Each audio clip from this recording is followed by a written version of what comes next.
Welcome back to Behind the Lids. Today we're going to travel up to Santa Rosa, California, home of Amy's Vegan and Organic Foods, a whole lot of wine, and our friend and patient Margaret Chin.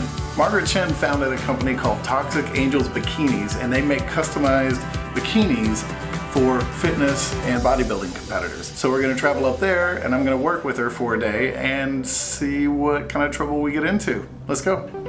Margaret here? Yes, you're back. How are you? Good, thanks for having us. Yeah, thank you for coming. If you guys want to come over here, like my beach bikinis right here. Okay. Kind of like my little vision board, but nothing exciting right now. I see. Oh, and you have to meet my son. His name is Meaty.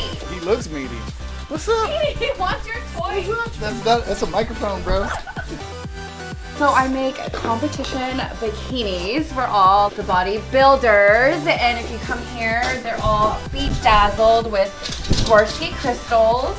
Legit Swarovski crystals? Yeah, legit. If they're local, they come in here to get fitted. Okay. And so these are just our sample suits. Everything is custom. So when they come in, I usually put them in for fit first, then they pick out their color. These are the connectors that they get to choose to. Yeah, so it's really fun. There's a lot of different variations of stones that they could do. All our stones are heat set, so they're really locked in. What I do is I do like a little scratchy test, and the stones should be all locked on. So if your stones fall off, there's an issue, but they're all locked on. See? And I do scratchy. So we should put you in a bikini top. Wait, let's do a fitting. Oh my God. All right. Okay, hold on. When did you get your eyelid surgery done? It was about 2 years ago. Yeah, almost 3 years ago. You came, you got your eyelids done. The man that drove you there My is husband. Now your husband. Yes. He wasn't your husband at that time. He wasn't my husband then. He has a really big truck. Yes. I thought somebody was dropping off a football player or some it's lumber really- in our office that day. It's really loud. Well, what was that surgery like? It wasn't too bad. Okay. I was really scared. And then I did it, and I'm like, oh, that's it? Yeah, a lot of women say that. But the thing that scared me was like being awake and having to, maybe open my eyes while my eyelids are cut. But when I was going through it, I didn't feel anything. It was really easy. I would do it again. Most people, that's their reaction. Like, they ask about the shots, like, how will it feel? I tell them it's a little bit like being at the dentist. Yeah. And was there anything that was kind of hard or gave you anxiety? I think just going in there. Oh, and then maybe after, just the healing process. Yeah. But then there was a time where I was like, oh, I like it like this. Yeah. Because it was like swollen. You could see my lids like to where I could actually put eyeshadow on. Yeah. And then it healed, and then the swelling went down. Yeah. Before I got my eyelids done, I would wear mascara, and it was like my lids would just push my lashes down, and I felt like I was getting more debris in my eyelids. My eyes were just more irritated. Yeah. A really common reason for people coming in for the surgery is actually makeup. Some people like the way things look overall. Maybe they want to see a little more eyeliner. Mm-hmm. They want to be able to wear mascara like without me. it smudging on the skin. And so they're trying to make a change just big enough. It's a little enhanced, but they still look like themselves, and they can apply makeup easier. Most people aren't trying to look totally different. Yeah. I'm really happy with the results. I still look like myself. Like my eyes are a little bit more open now to where I could wear mascara or wear strip lashes and have it not fly off my eyes. And so Strip lashes? Yeah, You mean the falsy strips? Yeah, the false strips. You don't just go get extensions? No, it irritates my eyes. I think my mom would like this one. We have a regular top, and then we have a long slim fit. So what style would you like? Something to show off my shoulders. How do you determine cup size? Cup size? Yeah. Let's see how. I think this size will go. Good. Yeah. Let's do this. Oh, you're gonna. What? We can put it on you. No. He's gonna. The premise of the video is like I do what you do for a day. I love it. And so. Okay. Well, like this. Is there a dad bod category in these things? Because I think I could clean up. I love it. In the dad bod. Are you gonna say yes to the bikini? Because we have a sign. Meaning, are you mistreated every day like this? Has he ever worn a swimsuit? Kinda. He doesn't have his own custom No, dog bra? not yet. Okay. Oh wait, this one's kind of fun. I kind of like this one. Wait, how do we do this? Like pop your hip. Is that There you it? go. Yeah. 1, 2, 3, go.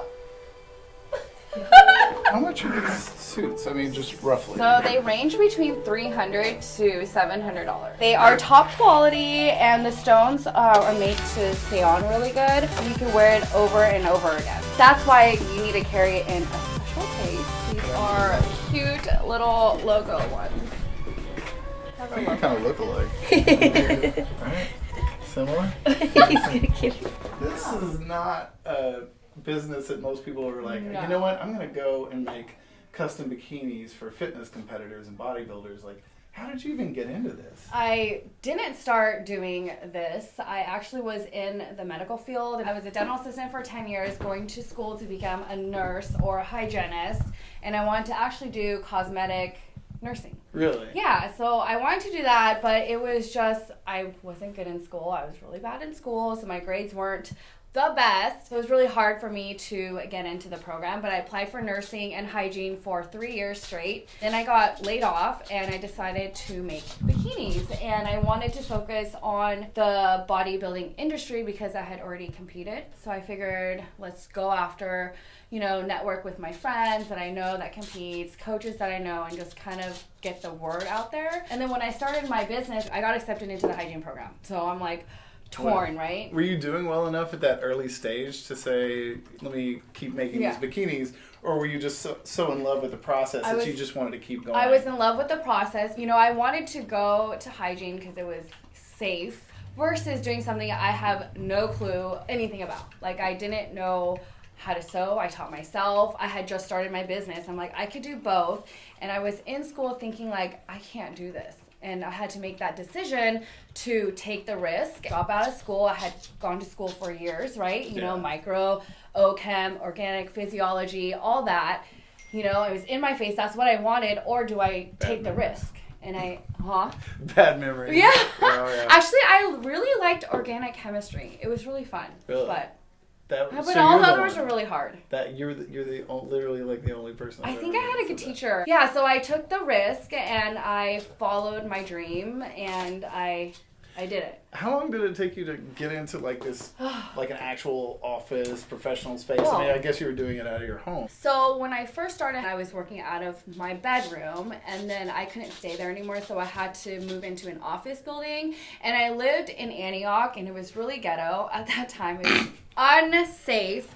Don't ask me how I ended up there. I was living in my office in downtown where it was really bad, and they didn't know I was living there, but I was working out of there, seeing clients and living there in a really small space. It was one of those buildings where you go upstairs, you open the door, and there's other office buildings inside. Yeah. And then there was a community bathroom because it's an office building, so I didn't have a bathroom in my office, right? So in the middle of the night when I had to go pee, I had to make sure I was awake, lock my door, grab my key, go to the bathroom, and then make sure I'm not locked out of my room. But I didn't want to keep my office unlocked in case there was like someone hiding in there.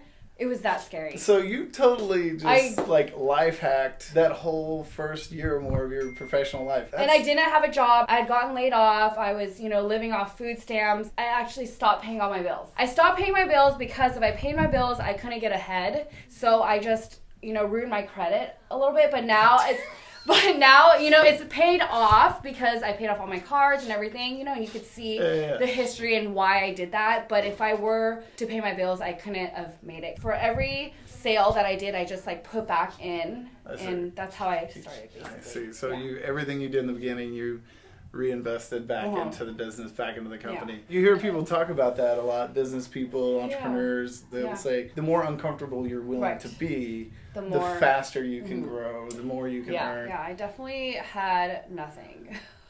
I thought I had I had an office, but it was really scary living there, and oh, I thought that was a microphone. No, it's not a microphone. Yes. So yeah, when people say the struggle was real, I started from nothing and I built this brand out of taking the risk. I left my career and my school, and I chose this, and I'm having so much fun doing it, and I just knew that this was meant to be. This was my calling. So, okay. Yeah. All right. Well, so you didn't know that story. I didn't know. I mean, I knew a little bit of the Yeah. story, but I didn't know those Yeah. parts. Were your parents freaking the fuck out at this point, or did you tell them what was going on? No, they didn't know. Oh shit. It's okay. To my parents, because, you know, they want me to go to school. Right. Like, they're very strict. I told them, like, I'm not happy. This is what I'm going to do. And they were actually okay with it. They saw that I had a passion and I was really passionate about it. And they were like, it's okay. I'm like, oh, okay. Because I'm not going back to school. Oh, sorry. Sometimes you don't have to tell your parents everything. Sorry. What's wrong, Meaty? Do you need attention? What do you see? I don't know. He's like learning his work. Here, let me have my phone. So this is like my baby. This is what I started with. I wanted to make swimmer bikinis just for everyone to wear, not just for the fitness industry, because this is just a niche, a very, very niche market. So that's why I created the beach line, and yeah, it'd be cool to have my own like full-on swimmer line. Well, it looks like you do. Yeah. What we do is we make the design and we draw it up. Here, I'll show you guys. This is Becca. She's my designer. She's been with me for a year and a half. You love me. For Toxic Angelz, my bikini line, she makes the designs. Okay. I'll draw a stick figure design of what I want the suit to be, like a stick figure person, and then she draws it real life. She does like the tech pack. So we get it ready for production. Yeah, so Natalie does the bedazzling. She does the bedazzling. Finishing this with some trim right now. When they come in, I usually do just like the general, like what style top, and most of the competitors will choose. As soon as PG gets here and shuts it off, we'll be alright. Okay, sorry, we're like filming. Sorry, we were shooting. Filming. We're shooting an interview. Sorry. Oh, sorry. I usually fit them for top size and what kind of size top that they go. And also, if they're taller, I will do a higher front. And then if they're NPC Bikini, which is an organization, they mostly will go with the Pro Cut. What's a pro So cut? Pro Cut is heart shaped, so Okay. when you wear it, it really enhances the glutes. And then this is about 30% coverage, so this is the Brazilian. After we do that, they pick out their color and then pick out their stones and the design of the suit. When their bikini is all done, it normally takes about 4 weeks. We do carry robes, and some of our clients have been asking for like their name, Wait, their you make initials. robes? Oh my god, I would cry if you rip it. Yeah.